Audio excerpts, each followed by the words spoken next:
આ વિડીયોમાં એક આવું થાંભલા જેવો કંઈક આવું ઊભું કરવાની કોશિશ કરે છે અને આ વિડીયો મિત્રો મારે ઇન્સ્ટાગ્રામમાં આવા વિડીયો બહુ આવે છે અને અમુક લોકો જે છે એ આમાં એવું કહે છે કે આ રામાપીરનો પરચો છે, આમાં કંઈક ટૂંકમાં ચમત્કાર છે આવું કહેવા માગે છે.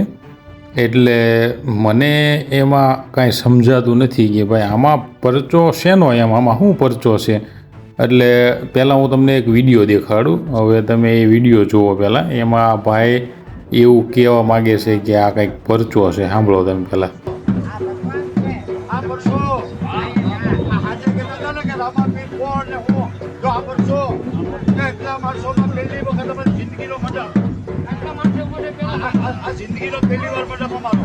હવે આ ભાઈ આ બધા બિચારા ભોળા ગામડાના માણસો છે એને એવું સમજાવે છે કે આ પરસો છે એમ.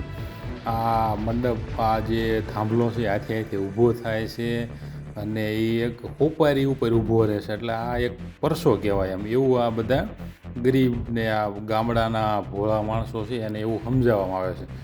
હવે પહેલાં તો ખરેખર કોઈ થાંભલા આવા જે હોય એ ક્યારેય હાથે હાથે ક્યાંય ઊભા થાય નહીં. એટલે એના માટે આ જુઓ તમે, બધી બાજુ એમે દોરડા બાંધેલા છે અને એ દોરડાને ખેંચવામાં પણ આવે છે. જુઓ તમે આ બાજુ, પહેલી બાજુ તમે જુઓ તો એ દોરડા ખેંચાય છે અને એ ખેંચાય છે એટલે થાંભલો ઊભો થાય છે. તો હવે આમાં આ ભાઈ બધા એમ કહે કે આમાં દોરડા બધા ઢીલા છે એટલે ઊભો થાય છે, પણ ઢીલા નથી. એક બાજુ એ દોરડા ખેંચે છે અને એટલે એ થાંભલો ઊભો થાય છે.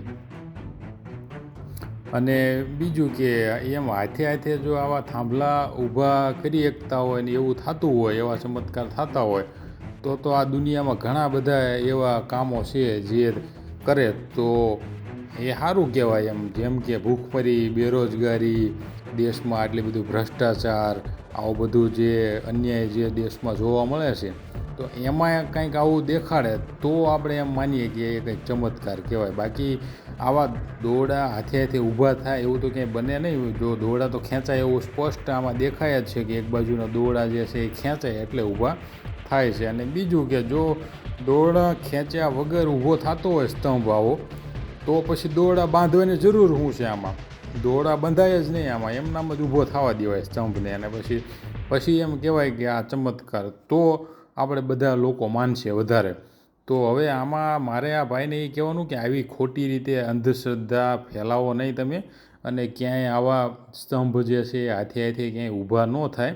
અને જો એવી રીતે કાંઈ થતું હોય તો કંઈક એવું કામ કરીને બતાવો ને જે આખા સમાજને કે આખા દુનિયાને કે એને કંઈક કામ આવે, જેથી કરીને પછી આપણે એમ કહી શકાય કે જો આ ચમત્કાર કહેવાય. હવે કારણ કે આનાથી તમે આપણી જે રોજિંદી જિંદગી છે, જે અત્યારે માણસો અમુક ભૂખમરીથી કે બેરોજગારીથી કે ભ્રષ્ટાચારથી આવા બધા જે મોટી મોટી જે સમસ્યાઓ છે એના માટે કંઈક ઉપાય લાવો તો એને કંઈક ચમત્કાર આપણે ગણાય. બાકી આવા થાંભલા તમે ઊભા કરીને આવા નાટક કરી અને પછી ભોળા માણસોને છેતરી અને એ લોકોને પછી ત્યાં આવતા થાય અને આવતા જાય એટલે કંઈક પ્રસાદી આપો અને પછી એમાંથી લોકો થોડા ઘણા દાનપેટીમાં નાખે અને ખરડા કરો અને એવા બધા પૈસા ભેગા કરી અને પૈસા કમાવા માટેના મેન તો આ ધંધા છે. બાકી આમાં કોઈ ક્યાંય ચમત્કાર આમાં દેખાતો નથી. એટલે વિડીયો આવા ઇન્સ્ટાગ્રામમાં બહુ આવે છે.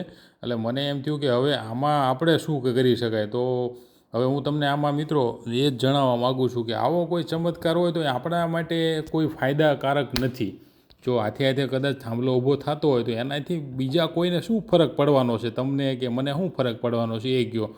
થાંભલા ઊભા થવાથી કાંઈ નથી થવાનું, પણ મેં આગળ જેમ કીધું એમ કોઈ સમસ્યાનો જો ઉકેલ મળી જતો હોય તો એને આપણે કોઈ ચમત્કાર ગણી શકાય. બાકી આવા હાથે થાંભલા ઊભા કરે, દોરડા ખેંચી અને પછી વિડીયા બનાવી અને રામાપીરના એવા ગીત મૂકી દે એટલે બધાને એમ થાય કે આ વાહ મોટો કાંઈક ચમત્કાર છે. પણ આમાં કોઈ જાતનો ક્યાંય ચમત્કાર છે નહીં. મને તો ક્યાંય એમાં ચમત્કાર દેખાતો નથી.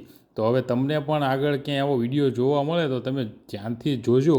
અથવા તો આવું તો ઘણા જગ્યાએ ગામડાઓમાં આવું થતું જ હોય છે આવા પ્રોગ્રામો, તો ત્યાં તમે ધ્યાનથી થોડુંક જોશો તો તમને પણ એવું દેખાઈ જ જશે.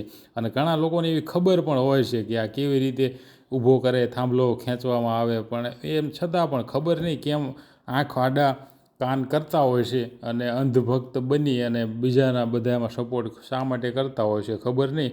પણ આવી રીતે આપણે આવી અંધભક્તિમાં જો જોડાયેલા રહીશું અને આપણને ખબર હોવા છતાં આપણે બીજા હારે એવામાં હા મિલાવશું તો આવી રીતે અંધશ્રદ્ધા જે છે એ ફેલાતી રહેશે. આગળ વર્ષો જે છે અમુક આવા કાંઈ કારણ વગરના જે આવા ધામોમાં જે આવા નાટકો થતા છે એ આગળ પણ એવા થતા રહેશે. તો આપણે કોશિશ કરવી જોઈએ કે લોકોને થોડીક સમજ આવે અને ખોટી રીતે જો કોઈ હેરાન થતા હોય, ખોટી રીતે આવી અંધશ્રદ્ધામાં ફસાતા હોય તો એમને આપણે સાચો માર્ગ બતાવવો જોઈએ, એવું મારા વિચાર છે. બાકી મિત્રો આપણે કોઈ ધર્મ વિરુદ્ધ કોઈને ઠેસ પહોંચાડવા માટે વિડીયો નથી, પણ આ મેન કારણ જ એ વસ્તુ છે કે જો તમે કોઈ પણ વસ્તુમાં આવી રીતે આંધળી ભક્તિથી વિશ્વાસ કરો અને એના ઉપર ભરોસો રાખી અને પછી તમે તો તમને એ અંધશ્રદ્ધા તરફ લઈ જાય છે. એટલે માનવા કરતાં કંઈક જાણવાનું થોડુંક રાખો તો જિંદગીમાં કંઈક તમને નવું જાણવા મળશે. અને થોડા સમય પહેલાં ગીર ગઢડામાં આવી જ રીતે કંઈક સ્તંભ ઊભું કરતા હતા અને એમાં આવી જાનહાનિ પણ થઈ હતી. એટલે આમાં નુકસાન પણ થાય છે. તો અમુક લોકો એમ કહે છે કે આ એમની આસ્થા અને શ્રદ્ધાનો વિષય છે, તો આના હિસાબે ઘણા વખત જાનહાનિ પણ થતી હોય છે. એટલે મિત્રો ખોટી અંધશ્રદ્ધામાંથી બચવાની જરૂર છે અને આપણા દેશને આજે જરૂર છે આગળ નવી ટેકનોલોજી અને ભણી અને આગળ લાવવાની. તો આવામાંથી આપણે જો બહાર નહીં આવીએ તો ક્યારેય આપણો દેશ આગળ નહીં આવે. તો મિત્રો તમારું શું કહેવાનું છે કમેન્ટ કરીને મને જરૂરથી જણાવજો અને નવા વિડીયો જોવા માટે ચેનલને સબસ્ક્રાઈબ કરજો.